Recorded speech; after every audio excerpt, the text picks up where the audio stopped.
I don't even know. A whole bunch of people are like looking at me right now.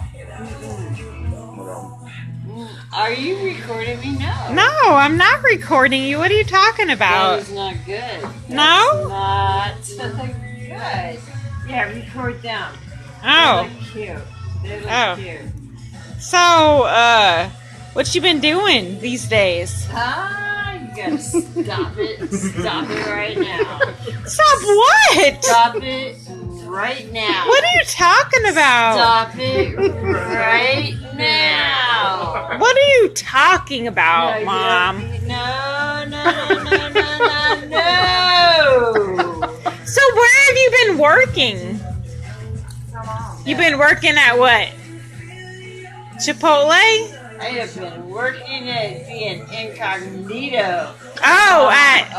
On the evening of August 6, 2025, the city of Kansas City, Missouri, was shaken by a crime so brutal that it left neighbors, police, and the entire community in shock. A woman named Braisen Nicole Kane, only 42 years old, was killed in her very own front yard. She was a loving mother to 5 sons.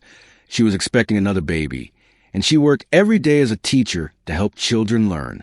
But in just a few minutes, everything changed. Witnesses say a man she once loved, her ex-boyfriend Arrell Dawkins, used a pickup truck to run her down. Then he stepped out with a gun and opened fire. Shots rang out again and again. Neighbors counted more than 20 bullets. He even stopped, reloaded, and continued shooting. The sound of the gunfire echoed through the neighborhood.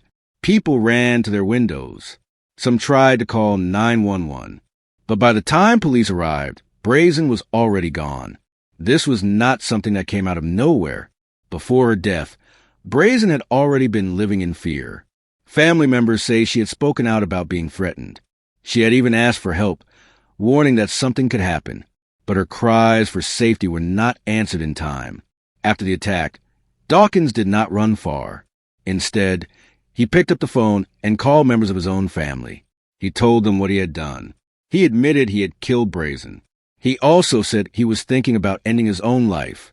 Hours later, police tracked him down to Springfield, Missouri. There, he was arrested and charged with first-degree murder and armed criminal action. From the very beginning, this case stood out for its shocking violence. It was not hidden. It was not quiet. It happened in public, in the middle of a neighborhood, and in front of homes where children were playing. The crime was caught on security cameras. The truth could not be denied. But this story is not just about the act of violence. It is about the life of the woman who was lost, who was Braisen Kane. How did a teacher, a mother, and a woman known for kindness end up the victim of such a deadly attack? And why was she not protected, even after making it clear that she was in danger? Before we dive in, don't forget to hit that subscribe button. Drop a comment below. Where are you tuning in from? What are your thoughts as this story unfolds? Your voice matters. These are real people, real tragedies, and real lessons we can't ignore. Share this video with someone you care about. It could make all the difference. Welcome to Unseen Crime Dossiers, your home for spine-chilling cases, haunting before mysteries, and deep dives into the world of crime. From jaw-dropping real-life events to groundbreaking forensic discoveries, we're here to uncover the truth behind the most gripping investigations. Step inside, examine the evidence, and lose yourself in the shadows of true crime. Braisen Nicole Kane was born in 1983 and grew up in Missouri. She carried a calm and gentle personality that people noticed early in her life. Friends and relatives describe her as someone who made others feel comfortable, and she valued family more than anything. After finishing high school, she chose to study childhood development because she wanted to work with young kids. In 2008, she earned an associate's degree in occupational studies. This step gave her the chance to work in classrooms where she could put her training into practice and spend her days helping children learn. Braisen became a pre-K and kindergarten assistant teacher at the Academy for Integrated Arts in Kansas City. In the school environment, she was known for her patience and her ability to connect with children. She created safe and positive spaces for students, making learning enjoyable and structured. Her co-workers respected her work, and many parents were thankful for the way she cared for their children. Away from her job, Braisen's life was centered on her family. She was a mother of 5 boys whose ages stretched from a toddler to a young adult. Raising them took much of her time and energy, but she embraced the challenge fully. Relatives often refer to her as a boy mom because of how proud she was to raise sons. Each child had a different personality, and she adjusted her parenting to meet their individual needs. Her home was always active with the energy of her children. Between school events, meals, and family activities, her days were filled with movement. Despite the demands, she was consistent in showing her sons love, stability, and guidance. Her role as both teacher and mother meant her life was always tied to children, whether in her own household or in the classroom. In addition to caring for her 5 boys, Braisen was expecting another baby. This new chapter gave her family hope for the future and added to the importance of her role as the center of the household. Relatives say she was preparing to welcome this child with the same dedication she showed her older ones. To the community, Braisen was known as a nurturing figure who gave her best both at home and at school. Her presence represented comfort for many around her, and her daily life reflected a balance of work, parenting, and personal strength. Braisen Kane once shared her life with a man named Arrell Dawkins. At first, their connection appeared steady, and from the outside, it seemed like a normal relationship. Over time, that bond began to weaken, and troubling behavior slowly replaced the calm moments they once had. Family members later revealed that Braisen started speaking about threats she received from Dawkins. These warnings showed that their relationship had turned unhealthy.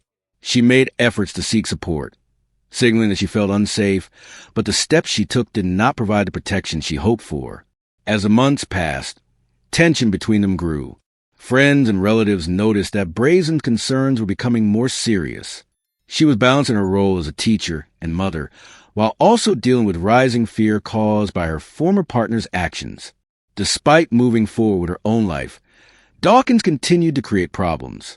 His behavior was described as controlling and aggressive, and it placed heavy stress on Braisen. Reports later showed that she had tried to raise attention about these threats, which were not taken lightly by those closest to her. The situation escalated to the point where the danger was no longer hidden. What began as signs of conflict turned into clear patterns of intimidation. Braisen's personal life, once filled with the energy of her children and her work, became overshadowed by the risks connected to her former relationship. Records and family accounts show that this was not an isolated set of incidents, but a repeating cycle. The red flags that appeared were signals of what could happen if stronger action was not taken. Each warning built a clearer picture of how unsafe her environment had become. By the summer of 2025, Braisen's situation reached its highest level of risk. Her history with Dawkins had turned into a threat that could not be ignored. The events that followed confirmed just how dangerous the situation had become. On August 6, 2025, the atmosphere in a Kansas City neighborhood was broken by sudden violence. What began as a regular day quickly turned into a scene that would shock everyone nearby. That evening, Arrell Dawkins drove a pickup truck to Braisen Kane's home. Without hesitation, he used the vehicle as a weapon, striking her in the front yard. Neighbors who heard the noise rushed to see what had happened, unaware that the situation was about to become even worse. After hitting her with the truck, Dawkins stepped out armed with a gun. He fired round after round, continuing the attack in the open street. Reports later confirmed that more than 20 shots were discharged. Witnesses described how he paused to reload before resuming fire. The gunfire echoed across the neighborhood, leaving residents terrified. Families ducked for cover, while others made urgent calls to 911. Despite the fast response from emergency services, the damage had already been done. Braisen's injuries were severe, and she could not be saved. The violent act was captured on surveillance cameras, leaving no doubt about what took place. The footage provided a clear timeline of events, showing how quickly the assault unfolded and how deliberate each step appeared to be. As sirens filled the air, the neighborhood became a crime scene. Police secured the area while investigators began collecting evidence from the yard, the street, and nearby homes. The once quiet block now carried the marks of a deadly confrontation. By the time the evening ended, Braisen's life had been taken in a public and devastating manner. The day closed with officers piecing together the sequence of events that marked one of the most violent acts the city had witnessed that year. In the hours following the shooting, law enforcement launched an immediate search for Arrell Dawkins. Patrol cars spread through Kansas City, while helicopters scanned from above. His escape attempt pushed officers into high alert, treating him as an armed and dangerous suspect. The manhunt ended when Dawkins was located not far from the scene. Police moved in carefully, surrounding the area to prevent further violence. He was taken into custody without further shots being fired, ending a tense pursuit. At the station, investigators processed evidence gathered from the truck, the firearm, and the street where the attack had taken place. Surveillance footage, witness statements, and physical proof tied Dawkins directly to the killing. The case against him was established within hours. News of the arrest spread quickly, making headlines across the region. Local outlets reported the details, emphasizing the brutality of the incident. Neighbors described the sound of gunfire and the shock of witnessing such an act on their own block. Authorities confirmed that Dawkins faced multiple charges, including first-degree murder and armed criminal action. Court documents also listed the number of shots fired, strengthening the prosecution's case. The evidence painted a picture of a planned act rather than a sudden outburst. Community members gathered outside Braisen's home in the following days. Flowers, candles, and written messages were left near the driveway as signs of remembrance. The neighborhood, once a normal residential area, became a place marked by tragedy. With the suspect behind bars, the investigation turned toward building a full timeline. Each step he took that day was recorded and prepared for trial. The arrest brought an end to the immediate danger, but opened the door to the long process of seeking justice in court. When the court proceedings began, the case was closely watched across Missouri. Prosecutors presented the collected evidence, including video footage, ballistic reports, and a recovered firearm. Each piece established a sequence of events and reinforced the charges against Arrell Dawkins. Defense attorneys attempted to challenge the narrative, but the overwhelming proof left little room for dispute. Witness testimonies described what they had seen that night, adding first-hand accounts to the trial record. The courtroom was tense as details were revisited step by step. During hearings, the timeline was laid out with precision. Jurors saw the events unfold through images and recordings that left a lasting impression. The deliberate nature of the act became a central point of discussion throughout the legal process. While the trial moved forward, the community outside the courthouse continued to grieve. Local organizations held gatherings to talk about safety and awareness. Schools and churches addressed the case, using as a reminder how violence can alter entire neighborhoods. Braisen's name became a symbol during these discussions. Community members spoke about her life, her connections, and the loss felt by family and friends. Memorial events highlighted her story and called for greater protection in similar communities. News stations provided regular updates from inside the courtroom. Each hearing drew attention, with reporters explaining how the case might influence future legal responses to violent acts. The coverage kept the public focused on both the trial and its wider impact. As the legal battle continued, it was clear the case had stretched beyond one individual tragedy. It had become part of a larger conversation about justice, accountability, and the urgent need for safer communities in Kansas City and beyond. The conclusion of the trial brought the long-awaited verdict. The jury returned with a decision that confirmed the seriousness of the crime. Sentencing followed soon after, marking the official closure of the courtroom process. With the ruling in place, attention shifted to how the outcome would be remembered. Court officials emphasized that the case served as a record of accountability, standing as an example of how justice can be carried out. In Kansas City, residents reflected on the chain of events. Conversations about safety measures, early intervention, and awareness of warning signs became more common. Community leaders stressed the importance of preventing similar acts in the future.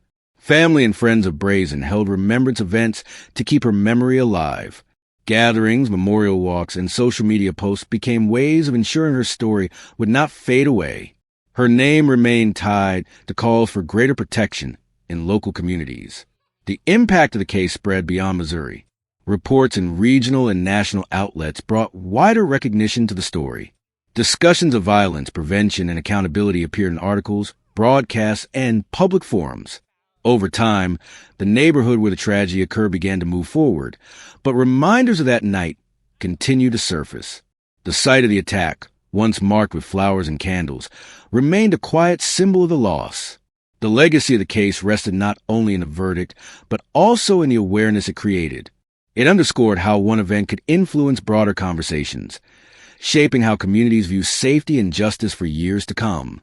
Here at Unseen Crime Dossiers, we're driven by a mission to uncover hidden realities, honor forgotten voices, and keep their memories alive.